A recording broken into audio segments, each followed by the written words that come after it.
जबकि यदि आप ठीक ठीक छात्र धर्म को समझने लगेंगे तो इतनी योग्यता का विस्तार हमारे बच्चों में, महिलाओं में, पुरुषों में होगा जिसका आप अंदाजा नहीं लगा सकते।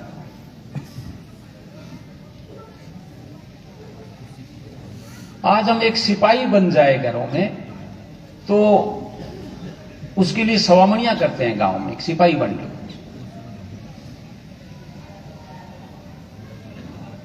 जिन घरों में राणा प्रताप, मान सिंह जैसे लोग पैदा होते थे, दुर्गादास जैसे लोग पैदा होते थे, उन घरों में सिपाही पैदा हो जाने पर उत्सव मनाया जा रहा है। क्या कारण है?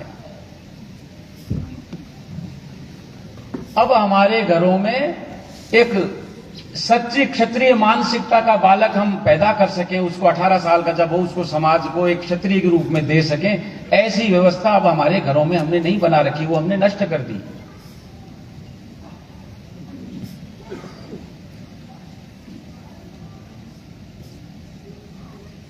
कारण जो कृष्ण ने हमको गुण बताए क्षत्रिय के, उन गुणों से हम दिन प्रतिदिन विहीन होते जा रहे हैं। सारे गुणों को तो हम नहीं चर्चा कर सकते, सातों की तो, पर एक गुण जो उसमें महत्वपूर्ण है, जिसके बारे में अब तक किताबों में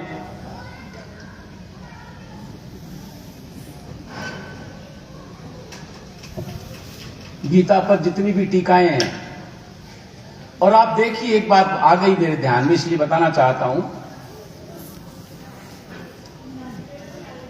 गीता दो क्षत्रिय के बीच का संवाद है।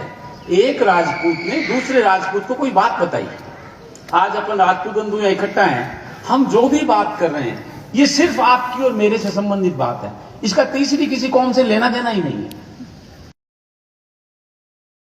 है। संबंधित बात, पूरी गीता क्षत्रियों का ग्रंथ है और हमने उसकी ठेकेदारी किसी दूसरे को दे दी कि उनसे हम धर्म को समझेंगे, हमारे धर्म को हम उनसे समझेंगे,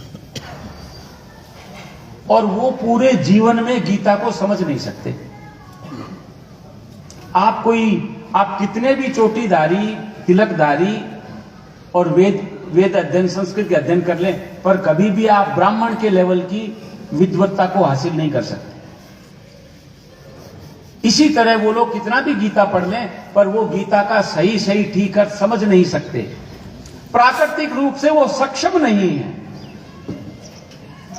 उसका प्रमाण क्या है?